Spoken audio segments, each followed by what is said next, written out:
सभी को जय मसीह की। हम परमेश्वर का धन्यवाद करें कि परमेश्वर ने अभी तक हमें जीवित रखा है, अपनी महिमा के लिए यहाँ पर इकट्ठा किया है परिवार में, क्योंकि इस समय हम अपने अपने परिवारों में हैं। और बहुत से लोग तो ऐसे होंगे जो आज का दिन देख भी नहीं सके होंगे, लेकिन हम उन सभी के लिए प्रार्थना में याद रखेंगे, उन सभी के लिए प्रार्थना करेंगे, गमज़दा लोगों के लिए प्रार्थना करेंगे। और इस समय जो हाल हमारी इस देश का नहीं बल्कि पूरी पृथ्वी का हाल है, हम लगातार निरंतर प्रार्थना करते हैं और निरंतर प्रार्थना करते रहें। और जो लोग भी प्रार्थना करते हैं, परमेश्वर उनको बहुत बहुत आशीष दे। और उनके लिए मैं परमेश्वर से धन्यवाद करना चाहता हूं कि उन सभी को परमेश्वर बहुत आशीष दे। इस समय थोड़ा सा समय है, लाइट भी गई हुई है, पर थोड़ा सा समय है परमेश्वर से प्रार्थना करने का, परमेश्वर के वचन से कुछ सीखने का, कुछ मनन करने का। तो इस समय थोड़ा सा वचन निकालेंगे। पहले 2 कुरिन्थियों उसका 5 अध्याय,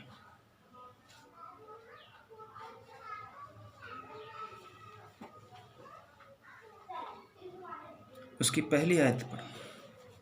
क्योंकि हम जानते हैं कि जब हमारा पृथ्वी पर का डेरा सरीखा घर गिराया जाएगा, तो हमें परमेश्वर की ओर से स्वर्ग पर एक ऐसा भवन मिलेगा जो हाथों से बना हुआ घर नहीं परंतु चिरस्थायी है।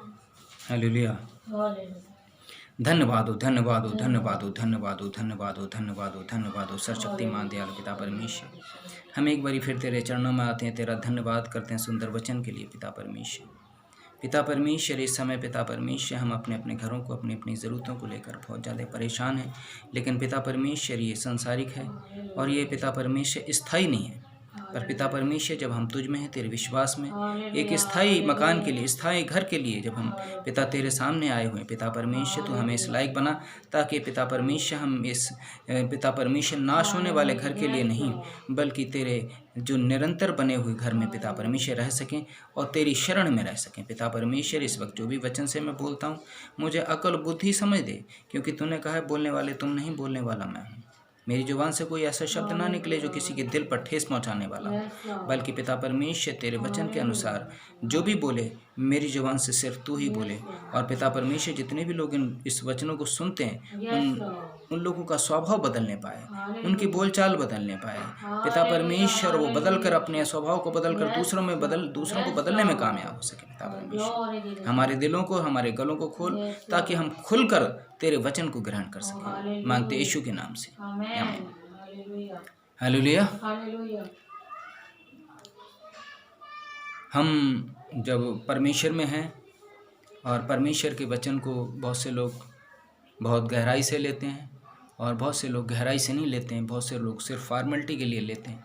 लेकिन मैं सिर्फ एक चीज़ बताना चाहता हूँ कि अगर परमेश्वर के वचन को गहराई से अगर लेंगे तो परमेश्वर का वचन समझ में आएगा, और अगर गहराई से नहीं लेंगे तो ये समझ में नहीं आएगा। हम ख़ास तौर से इस चीज़ को समझें कि जो संसारिक हमारा घर है वो नाशवान है। ये संसारिक हमारा जो शरीर है ये हमारा नाशवान है, और ये नाशवान है। नाश आज नहीं तो कल होगा, कल नहीं तो परसों होगा, नाश होगा ही होगा। इसलिए हम इसके लिए इतना ज़्यादा परेशान ना हों, बल्कि एक दूसरे के लिए प्रार्थना करें, एक दूसरे के लिए अच्छा सोचें, एक दूसरे के लिए दया भावना रखें, एक दूसरे के लिए प्रेम की भावना रखें, और एक दूसरे के लिए क्षमा की भावना रखें, माफ़ करने की क्षमता रखें अपने अंदर। और वो क्षमता परमेश्वर के अलावा कोई देता नहीं है। इसलिए हम ये थोड़े से वचन से हम अपने मनन करेंगे, थोड़ा सीखने की कोशिश करेंगे। इसमें पहली आयत में लिखा है, क्योंकि हम जानते हैं कि जब हमारा पृथ्वी पर का डेरा सरीखा घर गिराया जाएगा, तो हमें परमेश्वर की ओर से स्वर्ग पर एक ऐसा भवन मिलेगा जो हाथों से बना हुआ घर नहीं परंतु चिरस्थायी, यानी स्थायी होगा। वो किसी का गिराने वाला नहीं होगा, वो परमेश्वर का घर होगा। परमेश्वर के चरणों में होंगे, परमेश्वर के पास होंगे। और जो परमेश्वर के पास होते हैं वो कभी नाश नहीं होते, वो परमेश्वर के स्वर्गदूत होते हैं, परमेश्वर के पास होते हैं, परमेश्वर की नज़दीकी में होते हैं। इन हम जो नाशवान मकानों के लिए, नाशवान दौलत के लिए, नाशवान चीज़ों के लिए हम इतना ज़्यादा परेशान होते हैं कि दूसरे के हिस्से को भी मार के अपने हिस्से में डालने की कोशिश करते हैं, लेकिन हमें ये पता नहीं होता कि ये अपना हिस्सा भी अपना नहीं है। इसलिए हमें जब प्रभु में है, परमेश्वर में है, तो हमें ये ध्यान रखना है कि हम ये पृथ्वी का जो भी हमारा धन दौलत जायदाद जो भी कुछ है वो हमारा नहीं है, हमारी सिर्फ ये जिम्मेदारी है। और जिम्मेदारी को हमें ईमानदारी और वफादारी और प्रेम के साथ इसको निभाते रहना है जब तक हमारा ये जीवन है तब तक। ये हमें वचन सिखाता है। अगर वचन के द्वारा हम सच्चे ईमानदार सच्चाई में हम चलते रहते हैं तो परमेश्वर की नज़दीकी में रहते हैं। इसलिए ये जो घर परमेश्वर की ओर से जो हमें मिलेगा वो घर कभी बर्बाद नहीं होगा, कभी ख़राब नहीं होगा, कभी उसमें जंक नहीं लगेगी, कभी उसको कुछ नहीं होगा, बल्कि वो स्थायी मजबूत और परमेश्वर में मजबूत। अगर वो परमेश्वर में मजबूत इंसान यहाँ पर होगा, शरीर में मजबूत होगा, तो उसको वो मकान मिलेगा, अन्यथा वो मकान नहीं मिलेगा और हम इधर उधर भटकते रहेंगे। इसलिए हम परमेश्वर में मजबूत होने की कोशिश करें, परमेश्वर को जानने की कोशिश करें, क्योंकि परमेश्वर स्वर्ग से देखता रहता है। परमेश्वर की नज़रें हमारे ऊपर रहती हैं कि हम क्या कर रहे हैं, किसको गलत बोल रहे हैं, किसको सही बोल रहे हैं, किसका हिस्सा मार रहे हैं, किसके प्रति बुरा कर रहे हैं, किसके प्रति क्या कर रहे हैं। इसलिए हम परमेश्वर के प्रति वफादार होना है। दूसरी आयत पढ़ो। इसमें तो हम कराहते हैं, इसमें तो हम कराहते और बड़ी लालसा रखते हैं, और बड़ी लालसा रखते हैं। इसमें हम कराहते हैं, अगर थोड़ा सा भी दुख होगा तो हम कराएंगे, हमें दुख होगा और लालसा रखेंगे अभी थोड़ा और मिले, थोड़ा और मिले। लेकिन आज प्रकृति ने, परमेश्वर ने ये जता दिया कि आज कुछ भी अपना नहीं है और आने वाले दिनों में और भी ज़्यादा हमें देखने को मिलेगा और देख रहे हैं और ये देखते भी रहेंगे। इसलिए हमें इस चीज़ का ध्यान रखना है कि परमेश्वर के डर में, परमेश्वर के भय में अपने जीवन को व्यतीत करना है। अगर परमेश्वर का डर और भय हमारे अंदर है तो हम सच्चे ईमानदार वफादार और अपने धार्मिक इंसान हैं, और हमारे अंदर वो इंसानियत, वफादारी, परमेश्वर के प्रति प्रेम, परमेश्वर की हुक्मों को मानना हमारे अंदर नहीं है, तो हम वफादार नहीं, हमारा कोई धर्म नहीं है। इसलिए इसमें तो हम कराहते और बड़ी लालसा रखते हैं। हमें लालसा रखने की, हमें लालसा रखेंगे, लेकिन जो आगे पढ़ो कि अपने स्वर्गीय घर को पहन ले, अपने स्वर्गीय घर को पहन ले। यहाँ पर हम लालसा रखते हैं। अगर उस लालसा को हम नहीं रखेंगे और फिर हम वो स्वर्गीय घर हमें मिलेगा जिसके ऊपर, जिसके लिए हम कभी भी असंतुष्ट नहीं होंगे बल्कि संतुष्ट होंगे। तसल्ली होगी हमारे अंदर शांति होगी, हमारे अंदर प्रेम होगा, और हमारे पास कुछ होगा तब भी, नहीं होगा तब भी हम कभी घबराएंगे नहीं, हमारी कभी आशा नहीं टूटेगी, हम कभी निराशा नहीं होंगे, बल्कि परमेश्वर में आनंदित होंगे। इस पृथ्वी पर जब हम होते हैं तो हमारा बहुत सा उतार चढ़ाव होता है। मेरे साथ भी ज़िंदगी में बहुत उतार चढ़ाव हुआ, बहुत ज़्यादा उतार चढ़ाव हुआ, लेकिन परमेश्वर ने मुझे छोड़ा नहीं, और आज भी मैं परमेश्वर में आनंदित हूँ, सिर्फ परमेश्वर में आनंदित हूँ। ये संसार के रिश्ते हैं, आज बने हैं कल टूट जाएंगे, कल बनेंगे परसों टूट जाएंगे, लेकिन ये परमेश्वर का जो रिश्ता है वो अटूट है, वो कभी टूटने वाला नहीं है। हालेलुया। हाँ पढ़ो। कि इसके पहनने से हम नंगे ना पाए जाएं, क्योंकि परमेश्वर का जो घर है उसमें हमें कोई कपड़े पहनने की ज़रूरत नहीं, उसमें कोई हमें ढकने की ज़रूरत नहीं, उसमें हम परमेश्वर के प्रति पूरी तरह साफ और पवित्र हैं। जो हम संसारिक जब हमारा जीवन होता है तो हम नंगे कपड़े पहने या हम किसी भी नज़रों से हम देखते हैं, और जब हमारी वो नज़रें, जो पवित्र आत्मा की नज़रें जब होती हैं तो हमें वो नज़रें, जो गलत नज़रें, पाप भरी नज़रें जो होती हैं वो बिल्कुल ख़त्म हो जाती हैं। इसीलिए हम पवित्र आत्मा को पाने के लिए लालायत रहते हैं, और जब हम वो पवित्र आत्मा की जो क्या नाम है, हमें पवित्र आत्मा मिल जाती है, पवित्र आत्मा की आंखें मिल जाती हैं, तो कभी भी हम किसी को गलत नज़र से नहीं देख पाते। हालेलुया। आगे पढ़ो। और हम इस डेरे में रहते हुए बोझ से दबे हुए कराहते रहते हैं, क्योंकि हम उतारना नहीं क्योंकि हम उतारना नहीं वरन और पहनना चाहते चाहते हैं। हम ये जो संसारिक जो कपड़े हैं, संसारिक जो हमारे जो भी धन दौलत वगैरह जो भी कपड़े हैं उनको पहनते हैं, उसमें कराहते रहते हैं, उसमें परेशान रहते हैं, लेकिन हम उतारना नहीं चाहते। लेकिन अगर हम परमेश्वर के लोग हैं तो हमें उनको उतारना पड़ेगा और परमेश्वर के वचन को, परमेश्वर की सच्चाई को, परमेश्वर के पवित्र आत्मा को हमें लेना पड़ेगा, ताकि हम इस संसार से कुछ अलग हटके हो सकें और परमेश्वर के नज़दीक हो सकें। हम किसी भी धर्म के प्रति मैं किसी की वो नहीं करूँगा, लेकिन मैं सच्चे परमेश्वर की खोज के लिए ज़रूर कहूँगा। जैसे पुराने नियम में भी मैं काफ़ी बता चुका हूँ, नए नियम में भी काफ़ी बता चुका हूँ, और इसमें भी मैं इस चीज़ के बारे में शेयर करने की कोशिश कर रहा हूँ कि जो परमेश्वर का जीवन है वो बिल्कुल शांति भरा और बिल्कुल शांत और बिल्कुल प्यार भरा और किसी चीज़ की अपेक्षा ना रखने वाला, किसी चीज़ की लालसा ना रखने वाला जीवन होता है। और इस जीवन में इंसान होता है तो वो कभी भी किसी चीज़ से परेशान नहीं होता। हालेलुया। ताकि वह जो मरणहार है जीवन में डूब जाए, जिनसे हमें इसी बात के लिए तैयार किया है वह परमेश्वर है, जिसने हमें बयाने में भी आत्मा दिया है। आत्मा दिया, बयाने में आत्मा दिया है, वो पवित्र आत्मा दिया है।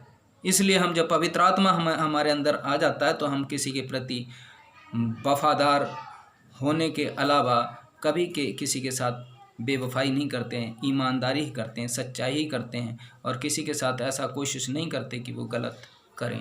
कभी भूल के भी जिसके अंदर पवित्र आत्मा होगी तो वो गलत करने की कोशिश नहीं करेगा। गलतियों की किताब में मैं बता चुका हूँ पहले इस चीज़ के बारे में कि पवित्र आत्मा जिसके अंदर होता है तो वो उसकी पहचान क्या क्या होती है। इसलिए हम अपने अंदर पवित्र आत्मा लेने की कोशिश करें। हमें कोई धर्म बदलने की ज़रूरत नहीं है, हमें कोई कास्ट बदलने की ज़रूरत नहीं है, हमें कोई परिवार बदलने की ज़रूरत नहीं है, हमें कोई जगह बदलने की ज़रूरत नहीं है। हमें सच्चे परमेश्वर को जानने की ज़रूरत है, सिर्फ सच्चे परमेश्वर को जानने की ज़रूरत है। हालेलुया। वो आत्मा हमें परमेश्वर ने बयाने में दे दिया है, और अगर किसी को नहीं दिया है तो उसको मांगें, उसको ढूंढें, परमेश्वर की खोज में रहें, परमेश्वर के वचन को पढ़ें, तो हमें वो पवित्र आत्मा मिलेगा। हालेलुया। आगे पढ़ो। अतः हम सदा ढाढ़स बांधे रहते हैं और यह जानते हैं कि जब तक हम देह में रहते हैं तब तक प्रभु से अलग हैं। जब तक हम देह में हैं तब तक हम प्रभु से तो अलग हैं, लेकिन परमेश्वर ने हमें पवित्र आत्मा मिली है। पवित्र आत्मा के जरिए हम परमेश्वर में एक हैं, परमेश्वर में एक हैं। इसलिए हम वो पवित्र आत्मा लेने की कोशिश करें ताकि हम इस देह में, संसारिक देह में रहते हुए हम परमेश्वर से जुड़े रहें। हालेलुया। हाँ, क्योंकि हम रूप को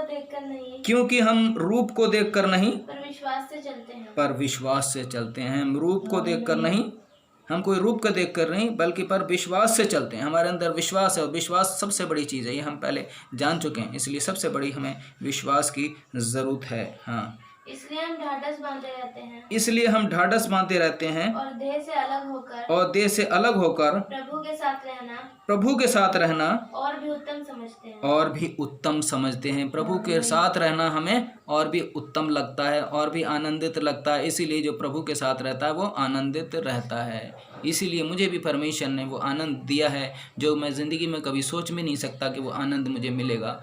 परमेश्वर के साथ यीशु मसीह में रहकर जो आनंद मुझे मिला है वो आनंद मुझे कभी भी ये संसार नहीं दे सकता, ना कि किसी दूसरे इंसान को दे सकता है। हालेलुया।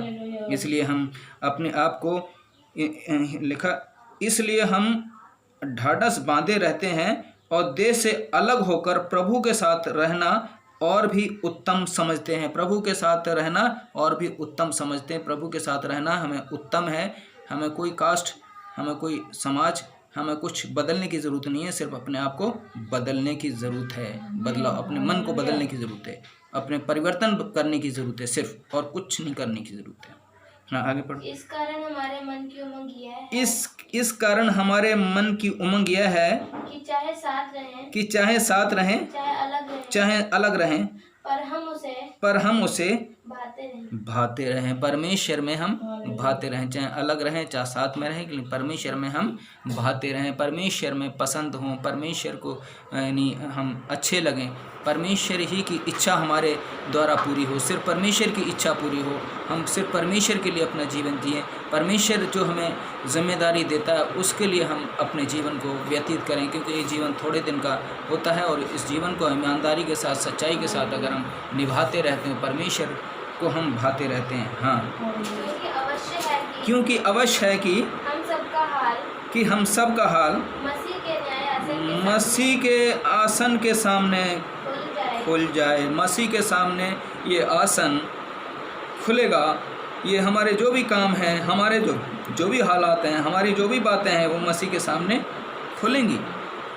इसलिए हमें ध्यान में रखना है कि हमने जो भी कुछ किया, जैसे जैसे जो भी कुछ किया, वो सब मसीह के सामने खुलने वाला है। इसलिए हम इस शरीर में रहते हुए अपना पश्चाताप करें, अपने आप को जांचें, अपने आप को देखें, अपने आप को परखें और मसीह में, परमेश्वर के वचन में, हालेलुया, आगे बढ़ें, ताकि हम उस चीज़ में जो हमें नहीं पता है, हम ये कहने वाले ना हो कि किसी ने हमें बताया नहीं। परमेश्वर के दास, मैं उनका बहुत बहुत धन्यवाद करता हूँ। परमेश्वर के जो सच्चे दास जो बताते हैं, वो इसीलिए बताते हैं कि बहुत से लोगों को इस जीवन से, जो संसारिक जीवन से, सांसारिक ऐसे यानी अभिलाषाओं से छुटकारा मिले और परमेश्वर में एक होने का मौका मिले। उन परमेश्वर को बहुत बहुत, उन लोगों को, उन दासों को परमेश्वर बहुत बहुत आशीष दे। हालेलुया। इसलिए हम परमेश्वर में एक रहें, तो अपने सामने खुल जाए कि हर एक व्यक्ति, एक नहीं पर हर एक व्यक्ति अपने अपने भले बुरे कामों का बदला जो उसने देह के द्वारा किए हों पाएं। हालेलुया। इसलिए हम अपने अपने काम, अपने अपना बर्ताव, अपने अपनी बोलचाल, अपने अपने सब कुछ वो परमेश्वर के आगे खुलने वाला है। हम ऐसा ना सोचें कि आज हम ये गलत काम कर रहे हैं, आज हम किसी से झूठ बोल रहे हैं, हम किसी से सच नहीं बोल रहे हैं, हम किसी के प्रति वफादार नहीं हैं, तो हमें परमेश्वर नहीं देख रहा है, बल्कि परमेश्वर हमें देख रहा है, हमारे हृदय को देख रहा है। जो हृदय की बात मनुष्य नहीं जान सकता है, वो परमेश्वर जान सकता है। इसलिए क्योंकि अवश्य है कि हम सबका हाल सबका हाल मसीह के न्याय आसन के सामने खुल जाए कि हर एक अपने अपने भले भी और बुरे कामों का बदला जो उसने देह के द्वारा किए हों पाएं। देह के द्वारा जो हमारे काम हैं वो हम पाना है, हम जरूर पाएंगे। ऐसा नहीं कि हम वो कामों का बदला, कामों की जो भी प्रतिफल हमें नहीं मिलेगा, बल्कि हमें मिलेगा। इसलिए हम परमेश्वर में, परमेश्वर के वचन में आगे बढ़ें, परमेश्वर के वचन को जानने की कोशिश करें, परमेश्वर के खोजी हों और खोजते रहें और प्रार्थना में निरंतर लगे रहें। परमेश्वर इन वचनों से मुझे, आपको सभी को आशीष दे। आमीन। हालेलुया। सभी को जय मसीह।